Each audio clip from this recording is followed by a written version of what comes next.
El viernes de la 14ª semana del tiempo ordinario, el evangelio que toca es el de Mateo 10, 16 al 23. En aquel tiempo dijo Jesús a sus apóstoles: Miren que los mando como ovejas entre lobos. Por eso, sean astutos como serpientes y sencillos como palomas. Pero no se fíen de la gente, porque los entregarán a los tribunales, los azotarán en las sinagogas y los harán comparecer ante gobernadores y reyes por mi causa. Así darán testimonio ante ellos y ante los gentiles. Cuando los arresten, no se preocupen de lo que van a decir o de cómo lo dirán. En su momento se les sugerirá lo que tienen que decir, pues no serán ustedes los que hablen. El Espíritu de su Padre hablará por ustedes. Los hermanos se entregarán a sus hermanos para que los maten, los padres a los hijos. Se rebelarán los hijos contra sus padres y los matarán. Todos los odiarán por mi nombre. El que persevere hasta el final se salvará. Cuando los persigan en una ciudad, huyan a otra, porque les aseguro que no terminarán con las ciudades de Israel antes de que vuelva el Hijo del Hombre. En el pasaje anterior vimos que Jesús envió a sus discípulos a anunciar la buena noticia del reinado de Dios con instrucciones muy precisas, indicándoles qué es lo que tienen que hacer y cómo tienen que hacerlo. Ahora, y como complemento de ese manual, en el presente relato Jesús les anuncia lo que sucederá al llevar la buena noticia al mundo. Primero, les dice que los envía como ovejas en medio de lobos, pues les espera una tarea peligrosa y arriesgada. Los lobos representan aquí a quienes rigen sus vidas según los valores del mundo, y los valores del mundo se basan en el egoísmo, y lo que promueven es la acumulación de riquezas y de poder a como dé lugar, sin importar cómo le vaya a los demás. Más aún, se aprovecharán de los demás a fin de tener más y más. Y como todo lobo, el instinto de quienes son del mundo es robar y matar. Sus discípulos, en cambio, son como ovejas que irán, con un discurso de amor y de justicia, a hacer frente a esa jauría de lobos que es el mundo. Entonces, mientras que los discípulos, como ovejas, salen a anunciar la buena noticia, desarmados y solo con la buena noticia en la mano, sus opositores, como lobos que son, se mostrarán agresivos y se les opondrán siempre.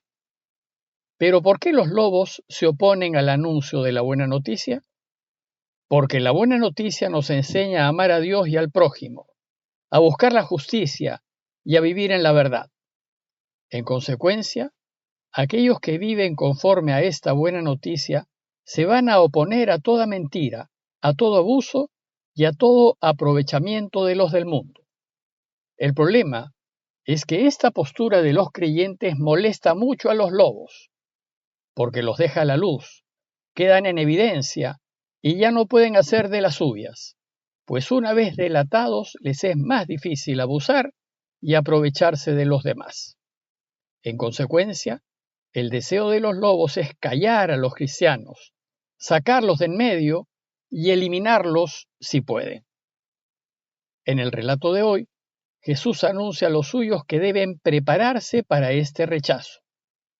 De hecho, el texto refleja lo que sucedió a los discípulos cuando luego de la muerte de Jesús salieron a anunciar la noticia del reinado de Dios.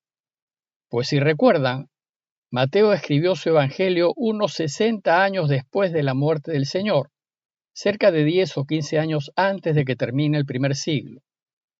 Y cuando el evangelista escribió, la iglesia ya se había expandido por el oriente, Siria, Turquía, incluso había llegado hasta Roma. Esa expansión sucedió gracias a que muchos cristianos huyeron de Jerusalén a causa de la persecución que empezó con la muerte de Esteban. Con esa migración, los cristianos fueron creando comunidades en los distintos pueblos a donde llegaron a lo largo de los caminos romanos. El problema fue que el anuncio de los cristianos, ese de vivir en la verdad y la justicia, como lo propone Jesús, originó una serie de rechazos y persecuciones contra ellos. El texto de hoy nos enseña cómo proceder cuando los cristianos, cuando la Iglesia, sufra este tipo de rechazos y persecuciones. En primer lugar, Jesús recomienda a los suyos que sean astutos como serpientes y sencillos como palomas. El Señor habla de la serpiente como la astuta, porque así la llamó el libro del Génesis. Dice Génesis 3:1. La serpiente era el más astuto de todos los animales del campo que el Señor Dios había hecho. La serpiente, por su astucia, logró que los primeros hombres hiciesen lo que Dios no quería y comiesen del árbol que los sacó del jardín del paraíso. Ahora Jesús dice a sus discípulos que usen también la astucia, pero esta vez para hacer lo que Dios quiere. ¿Y por qué ser sencillos como palomas? El verbo del texto griego es akeraioi, que significa más bien inocentes. Luego lo que Jesús le dice a los suyos es que actúen siempre con recta intención, con transparencia, movidos solo por el deseo de hacer el bien, pues si así hacen, el mal no podrá contra ellos.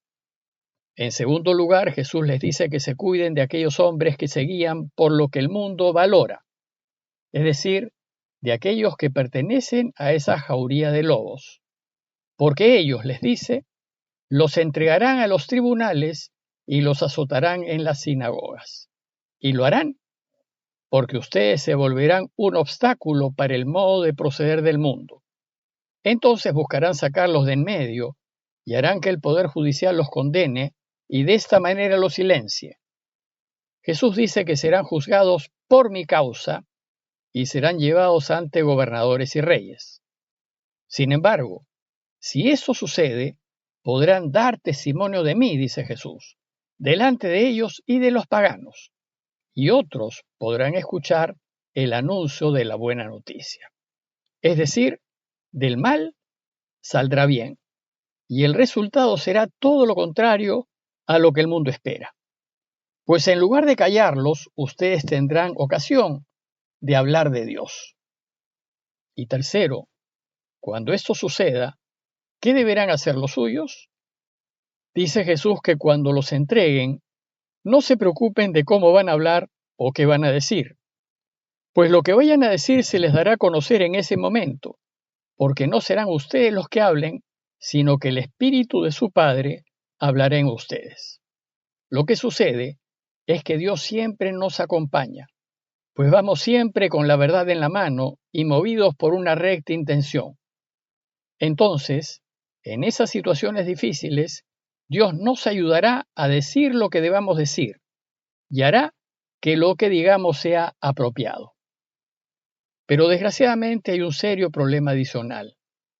Aquellos lobos que se opondrán a quienes vivimos rectamente en la verdad y en la justicia, no solo estarán fuera en el mundo, sino que los tendremos dentro de nuestras familias, dentro de nuestros trabajos, dentro de nuestros grupos y hasta dentro de la misma iglesia. Quienes viven sus vidas siguiendo los valores del mundo se encuentran infiltrados en todos los estados y condiciones de personas.